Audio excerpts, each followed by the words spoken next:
അസ്സലാമു അലൈക്കും. ബിസ്മില്ലാ, അൽഹംദുലില്ലാ, വസ്സലാത്തു വസ്സലാമു അലാ റസൂലില്ലാ വഅലാ ആലിഹി വസഹ്ബിഹി വമൻ ഇഹ്തദാ ബിഹുദാ. പാരായണത്തിനിടയിൽ വഖഫ് ചെയ്യുക, അതുപോലെ പുനരാരംഭിക്കുക, എടുത്ത് ഓതുക തുടങ്ങിയ അൽ വഖഫു വൽ ഇബ്തിദാ, ഇതുമായി ബന്ധപ്പെട്ട കാര്യങ്ങളാണ് നാം മനസ്സിലാക്കി വരുന്നത്. ക്ലാസ്സിൽ നാം ചില കാര്യങ്ങളൊക്കെ വിശദീകരിച്ചു. നമ്മൾ ഇന്ന് മനസ്സിലാക്കിയതാണ് വഖഫിൻ്റെ ഇനങ്ങളെക്കുറിച്ച്, അഖ്സാമുൽ വഖഫ്. ഇതിൽ പ്രധാനമായി നമ്മൾ അറിയേണ്ട ഇനങ്ങൾ ഇൽത്തിറാരി, ഇഖ്തിയാരി എന്നീ രണ്ട് ഇനങ്ങളാണ്. അതിനു മുമ്പ് ഇഖ്തിബാരി എന്ന ഒരു ഇനം നാം സൂചിപ്പിക്കുകയുണ്ടായി.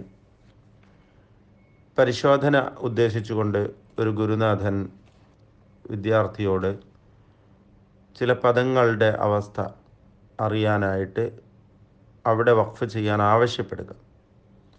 ചില പദങ്ങൾ ഖുർആനിൽ എഴുതപ്പെട്ടത് ഒരു രൂപത്തിലും അതേ പദം തന്നെ മറ്റൊരു ആയത്തിൽ മറ്റൊരു രൂപത്തിലും എഴുതപ്പെട്ടതായി വരാം. അൽ ഐദി, അൽ ഐദി അലിഫ് യാ കൊടുക്കാതെ ചിലയിടത്ത് യാ കൊടുത്തുകൊണ്ട്. സൂറത്ത് സാദ് 45 അൽ ഐദി എന്ന യായോടുകൂടിയും 17 അൽ ഐദ് എന്ന യാ ഇല്ലാതെയും. ഇതുപോലുള്ള കാര്യങ്ങളെ മനസ്സിലാക്കുവാൻ, പരിശോധിക്കുവാനായിട്ട് വഖഫ് ചെയ്യാൻ ആവശ്യപ്പെടുക. അതുപോലെ താ മഫ്തൂഹായിട്ട് ചിലയിടത്ത് എഴുതിയിട്ടുണ്ടാവും. മറ്റു ചില പദങ്ങളിൽ മർബൂത്തായ ആയിട്ട് എഴുതപ്പെട്ട പദങ്ങൾ ഒരേ പദം തന്നെ. അങ്ങനെയുള്ള കാര്യങ്ങളൊക്കെ പരിശോധനയ്ക്ക് വേണ്ടിയിട്ട് വഖഫ് ചെയ്യാൻ ആവശ്യപ്പെടുന്നതിനാണ് ഇഖ്തിബാരി എന്ന് പറയുക. സാധാരണ നിലക്ക് നമ്മളെ സംബന്ധിച്ചിടത്തോളം ബാധകമല്ലാത്തതുകൊണ്ട് കൂടുതൽ ആ ഭാഗത്തേക്ക് നമ്മളെ പ്രവേശിക്കാൻ ഉദ്ദേശിക്കുന്നില്ല.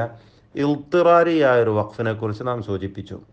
നിർബന്ധിതമായി ചെയ്യേണ്ട വഖഫ്, അതായത് വഹുവ മാ യഅരിദു ലിൽ ഖാരി അസ്നാ ഖിറാഅതിഹി ബിസബബി ദറൂറ, ഒരു അത്യാവശ്യ ഘട്ടം വരുന്ന കാരണത്താൽ, എന്തെങ്കിലും കാരണം വരുമ്പോൾ, കൽ ഉത്വാസ്, തുമ്മൽ പോലെ, ഔ ദീഖി നഫസ്, ശ്വാസം കിട്ടാതെ പോവുക, അല്ലെങ്കിൽ ഔ അജ്സ് അനിൽ ഖിറാഅ, ഔ അജ്സുൻ ഔ അജ്സിൻ അനിൽ ഖിറാഅ, ഖിറാഅത്ത് പൂർത്തിയാക്കാൻ എന്തെങ്കിലും അശക്തി വരിക, പ്രയാസമുണ്ടാവുക.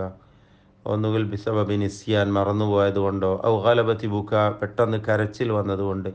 ഇങ്ങനെയുള്ള ചില ഔ ഐ ഉദ്രിൻ മിനൽ അഅദാർ യദ്ററുഹു ലിൽ വഖഫി അലാ ഐ കലിമത്തി മിനൽ കലിമാത്തിൽ ഖുർആനിയ്യ, ഖുർആനിലെ ഏതെങ്കിലും കലിമത്തിൽ നിർബന്ധിതമായി ഇത്തരം അടിയന്തര സാഹചര്യങ്ങൾ കാരണങ്ങളാൽ നിർത്തേണ്ടി വരുന്ന അവസ്ഥ ഉണ്ടാകുമ്പോൾ നിർത്തിപ്പോവുക. ഇതിനാണ് ഇൽത്തിറാരിയായ വഖഫ് എന്ന് പറയുക. ദറൂറത്തിന് വേണ്ടി നിർത്തുക.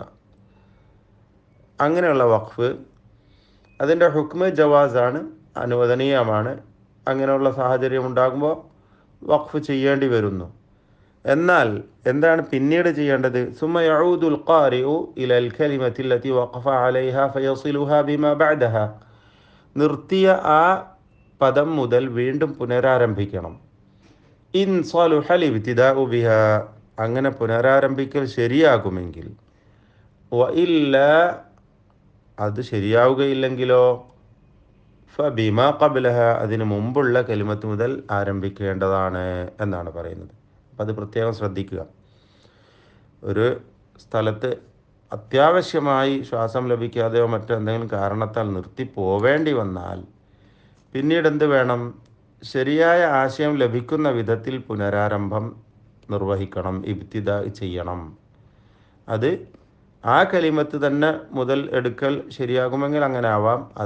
പറ്റുകയില്ലെങ്കിൽ അതിൻ്റെ മുമ്പിലുള്ള കലിമത്തിൽ നിന്ന് പുനരാരംഭം നിർവഹിക്കേണ്ടതാണ്. ഇബ്തിദാ ചെയ്തുകൊണ്ട് ഖുർആൻ പാരായണം നിർവഹിക്കേണ്ടതാണ്. ഇതാണ് നാം ഇന്ന് മനസ്സിലാക്കിയ ഇൽത്തിറാരിയായ വഖഫ്. നിർബന്ധിതമായിട്ട് അത്യാവശ്യം സാഹചര്യങ്ങളിൽ, അടിയന്തര ഘട്ടങ്ങളിലൊക്കെ നിർത്തിപ്പോവേണ്ടി വരുന്ന വഖഫ് ഇൽത്തിറാരി എന്ന് പറഞ്ഞത്.